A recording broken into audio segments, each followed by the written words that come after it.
The Tsukasa.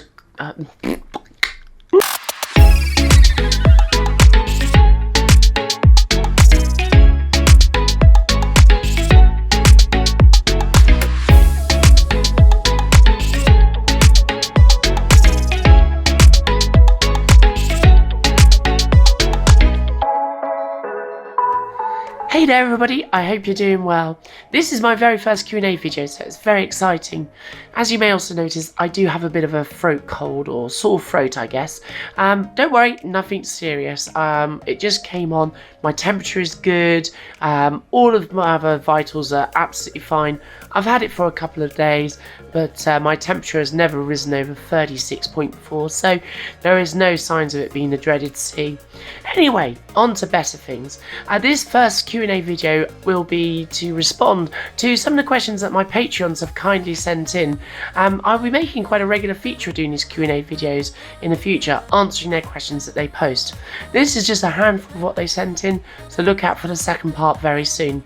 I aim to do these at least twice a month.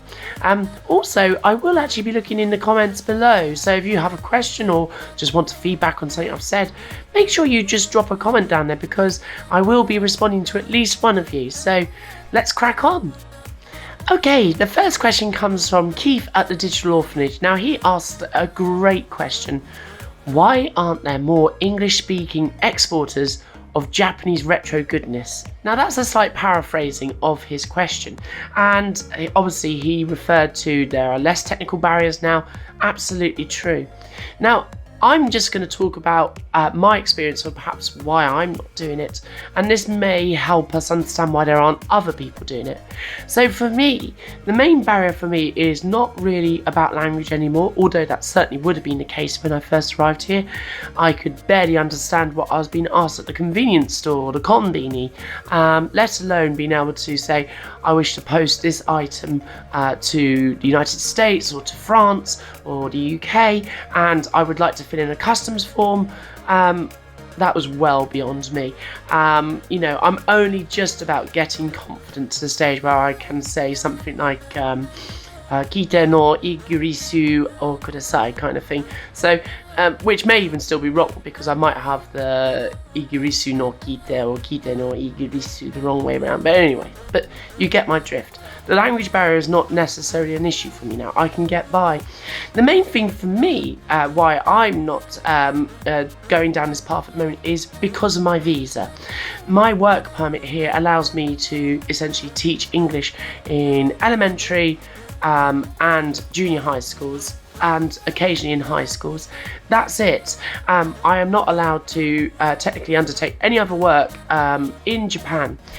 So that means that you know, running an export business is likely to attract the attention of the authorities eventually, and obviously I don't want to do anything that may jeopardize my stay here in Japan, and the focus obviously on being an ALT.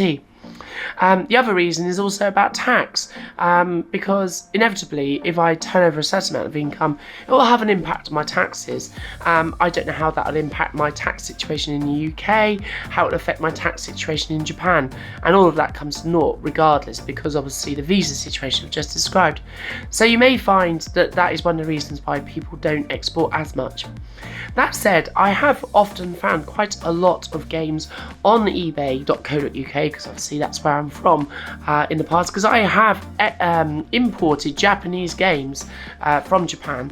I never imported anything larger than a game, to be honest with you, but I'm sure that Keith knows that there are lots of so-called middlemen or third parties that basically will sit between yourself and Yahoo auctions. Now, Yahoo Auctions is indeed a treasure trove, but these third parties will essentially allow you to view the contents of Yahoo Auctions, allow you to bid on it using an English interface, essentially by proxy, and then what will happen is that if you win, you essentially pay the middleman, they pay for the auction item gets shipped to a warehouse somewhere here in Japan, and they then forward the item onto you wherever you may be in the world. But of course, obviously this does attract additional, what can we say, commissions,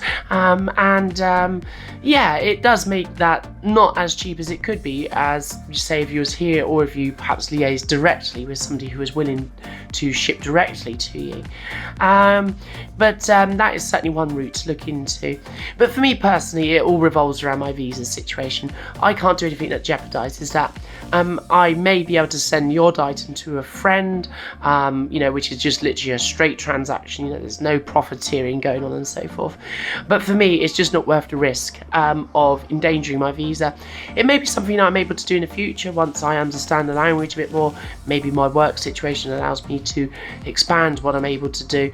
But the other reason, to be honest with you, that it comes down to, apart from obviously the major issue of the visa, is that I really want to spend my time practicing and learning Japanese, and also spending time on my artwork and traveling and seeing in Japan.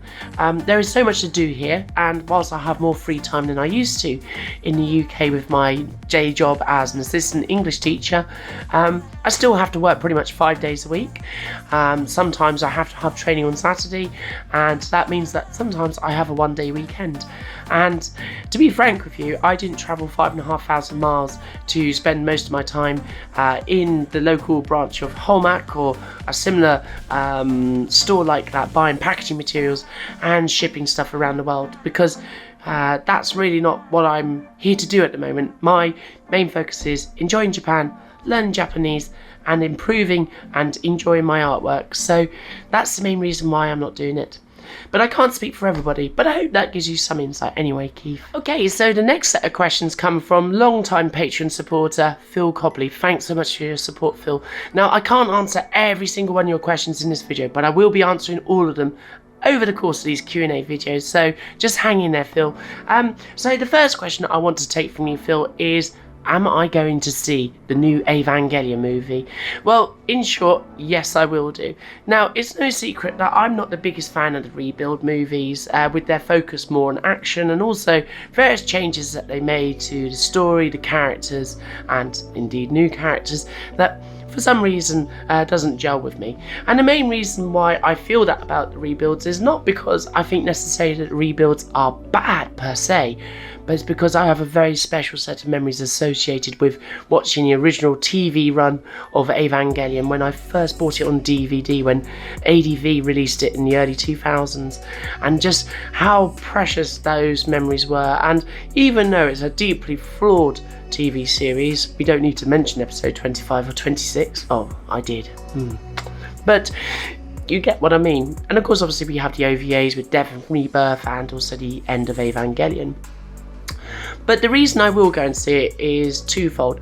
One, last year I went to Japan Expo. I did a video about that in Paris, and there they previewed, I think, the first at least 10 to 15 minutes of the movie.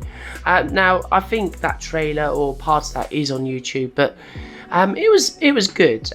It was definitely very action-packed. It certainly engaged the home crowd in Paris, because that's where it starts. Spoiler alert, it starts in France, but unless they changed it, of course, which they may have done, because that was over a year ago now. So I enjoyed it. Number two, and obviously this is Corona willing, because unfortunately here in Iwate, whilst we have stayed pretty much Corona free for intents and purposes from, well, pretty much the start of the pandemic. I was looking just a minute ago, and we now have 155 cases in the prefecture, and that has exploded in the last week. We went from perhaps 80 at the end of last week to, yes, almost double in just a matter of days. So obviously, with my work in schools, I have to be very careful about where I go, which is why I prefer to go to much more rural locations and just go for hikes and just sightseeing in that regard, rather than spending long periods of time in malls, in arcades and cinemas, because obviously, you know, you've only got to imagine, if you put yourself in my position as an ALT, you don't want to be the one that brings Rona back into the school. So, but anyway, yes, I am going to see it, hopefully. And the reason for that is, why the heck wouldn't I? I've been a lifelong Evangelion fan, and to miss on the opportunity of actually seeing the very final rebuild movie, of which the name I can't remember, but it will have a silly name like You Cannot Redo, Rebuild, or something like that. So, but I'm definitely going to see it, because that's an experience that I will never be able to have again, because unless Hideki Anno decides that he's going to rebuild the rebuilds, don't be surprised if he does. I'm just going to take that opportunity and enjoy it, hopefully. So hopefully that answers your first question. Okay, number 2. That's one thing. Number 2. I don't think anybody will notice. This is a great question.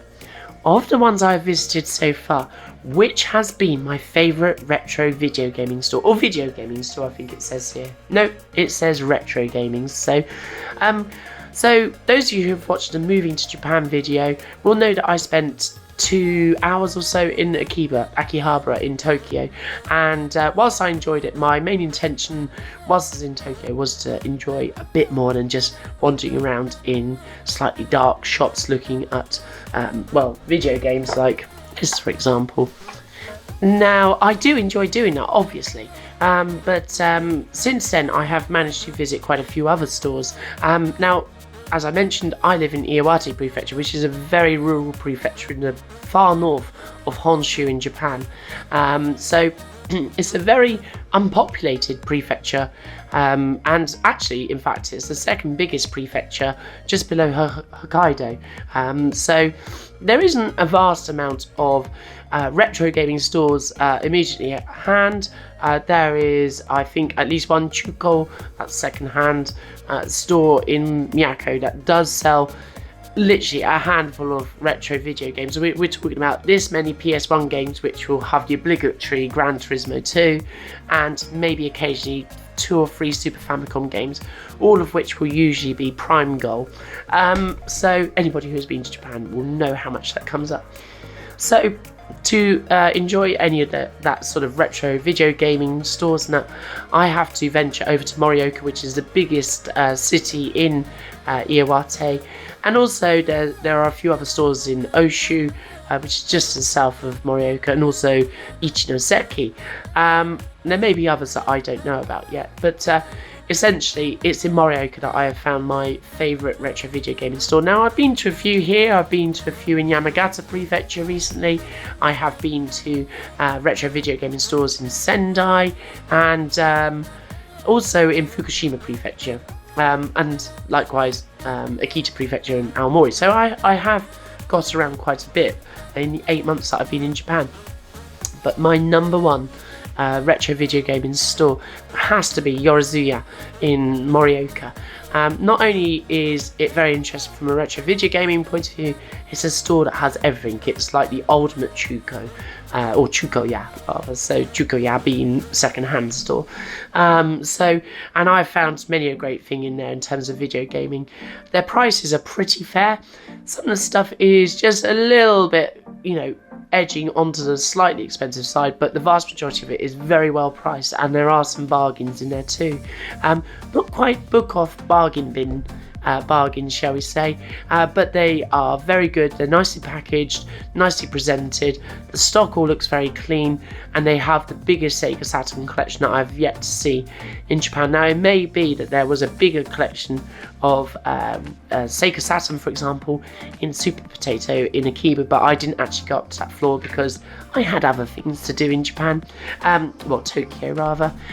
So yeah, Yorizuya in Morioka is absolutely fantastic. Now, I've not cleared it out yet, so if you do find yourself coming to Morioka, do enjoy it, please.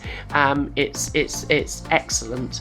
Perhaps some of my favourite things that I've been able to pick up from Yorizuya would be games such as pristine box copies of Pilot Wings, for example, but also they have a lot of loose game cartridges, like I've been able to find Top Racer 2, games that have been generally a little harder to find in Japan. Now, I haven't had my very best bargains in Yorizuya, but they have been consistent, and generally I can say that if I go, I'm going to find it there. So, hope that answers that question, Phil. Okay, and the third and final question for this video, at least from Phil, is what is my favourite place that I've visited so far? So you may have heard that I've mentioned I've been to Aomori, Kita, Yamagata, obviously travelled around to Iwate Prefecture, I've spent some time in Sendai and also Tokyo when I first got here. So I feel that I have seen quite a bit of Japan, but my favourite place has to be Matsushima in Miyagi. It is just truly spectacular there. There is so much history in that place with, say for example, the Enso-in, which is just a delight to walk around, and also the bay at Matsushima is just full of hundreds of little islets, and whilst I haven't yet taken the boat tour that is available, that is one thing I'm looking forward to doing next summer. The reason that I just really like Matsushima is that even though it was busy, it had such a peaceful vibe and it didn't feel overly touristy. It wasn't tacky in any way, and it just seemed like a very nice atmosphere there. And admittedly it was a very hot blue sky day when I visited, where the humidity just backed off a little, but it was just so gorgeous there, and I have some very fond memories of enjoying a matcha ice cream in the sort of the grounds surrounding the Enso in there. So yeah, I would say that Matsushima definitely takes the top spot. And a really nice thing is that it's probably only about 3.5 hours drive from here, so yeah, that gets my number one. So I hope you enjoyed the answers there, Phil, and I will be answering the rest of your questions very soon. And the final question comes from David Gaxiera, who asks a great question. Okay, so I'm going to slightly paraphrase this because again it's slightly longer, but David asks a really good question. And he asks, if I was to talk about my favourite 3, maybe 5 character designers or illustrators, who would they be essentially? And very astutely he pointed out that, of course, Rumiko Takahashi is going to be in there. And in answer to that question, of course she is. I recently found that there was this special sort of manga run that came out around about the time of the live action film, which I've never watched, and to be honest with you, I probably never will. But essentially it's a larger format reprint, but the bonus with it is that it actually includes some of the panels in colour, which I have never seen before. Now, I've been fully aware from looking at the manga, for example. So this is the first edition of the first volume. You can tell by looking at it that these panels would have originally been in Shonen Sunday in colour. Now this is the second of the 2 books, so I can't actually show you the comparison, but this was a bit of a find for me. It was only $100 as well, so I'm very happy to have found that, and it's just always good to see my favourite characters reproduced in colour, so hopefully that comes out on the camera. So yes, of course, Rumiko Takahashi is definitely in there. You happy, Lemma? I hope so. Don't give me that scale. Anyway, now David mentioned Haruhiko Mikimoto, character designer in Macross and Gunbuster and Gundam and so forth, and that's a very good shout, and I'm very fond of that. But I have some slightly different picks, so I hope you enjoy these ones, David. So let's get the obvious ones out the way to start with, or at least the most obvious one out the way to start with. That would be Katsushiro Otomo, obviously famed author of Akira. Now, it might seem like a bit of an obvious choice, and it almost seems a little bit like Akira, that's not very left field, but it is such an iconic work and one that cannot be overlooked for its importance. I think any true manga and indeed manga fan is going to respect that decision. The intensity of the work that he put into those 5 volumes of the manga can't be understated, and I often wonder maybe one of the reasons why we don't see so much output from him these days is that essentially he put all of his life force into that series, and the illustrations to this day remain some of the very best ink art that I've ever seen in my life. And every time I open up one of the volumes, which sadly I can't do at present because my Akira volumes are back in the UK, but every time I've opened one of them up, I have instantly been drawn in. But critical to that is obviously that the story also really just bolsters everything that his illustrations convey. Now, it's strange in a way that perhaps he hasn't influenced me more than perhaps he has. I feel like I'm ready to reread Akira quite soon, but the downside of obviously being in Japan is that it doesn't make much sense to re-buy the English editions, and my Japanese is far from being able to read it in Japanese. So particularly as, for example, a simple volume like Lamma, which I showed you a moment ago, is taking me an inordinate amount of time to work through, because even though you've got the furigana, it still means I have to type it in and try and figure out what the sentence is saying, but it's getting easier with each week that goes by. Okay, and my third pick is something a little bit from the left field, so Isio Asano. Some of you may know some of his works. Now, you may have noticed I very briefly featured one of his volumes, or one of his mangas, in my Creating a Manga panel on an Amiga video, and he was the author behind A Girl on the Shore, which is the manga volume that you would have seen in that video. Now, his illustrations are absolutely to die for, but also his stories are very difficult at times, slightly adult orientated and so forth, but not adult in a fetishistic way. They're quite true to life, quite sincere, but it's his illustrations that really stood out to me. And he was a mangaka that was introduced to me by actually my brother's girlfriend. She lent me the volume, and I was just blown away at how beautiful it is, so much so that I rushed out to buy my own copy. Okay, my next pick is something you may not be expecting, because some of you may be expecting a fully Japanese lineup of manga artists, but David's original question mentioned character designers, and I think that this next pick will actually illustrate that character design isn't solely the repertoire of illustration. It is also about the backstory, the thing that influences those characters. And my next pick is Brian K. Vaughan's Paper Girls, or Paper Girls is one that stood out to me, but he was also behind Wonder Woman, but the illustrations in Paper Girls really stood out to me as well, and those were by Chiang. And this actually neatly sums up why character design is about coming up with the story behind the characters and fleshing out the story that surrounds them.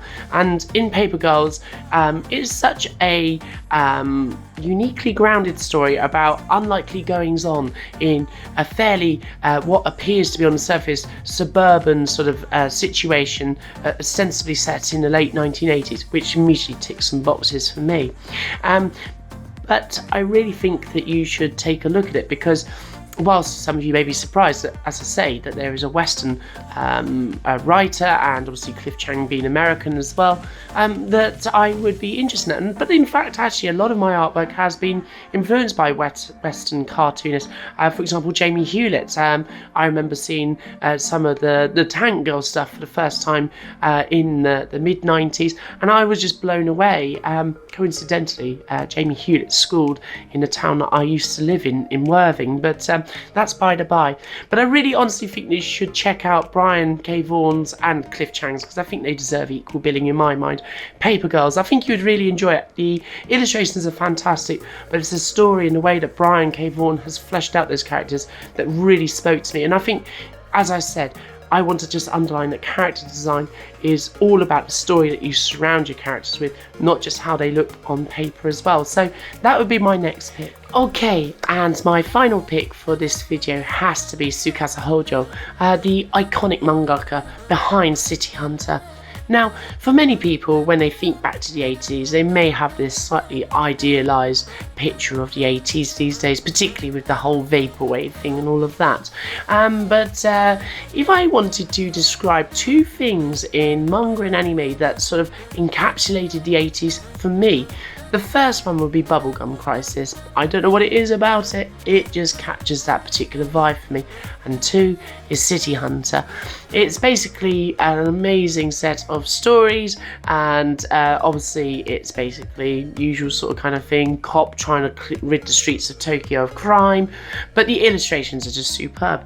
And I've recently actually started picking up the slightly larger editions of it, which obviously we didn't get in the UK, but I think you'll see from the illustrations that they're just gorgeous. You know, it's a shame that it's going to take me absolutely ages to work through this to understand it, but just looking through the volume just instantly takes me back to the first time I experienced City Hunter.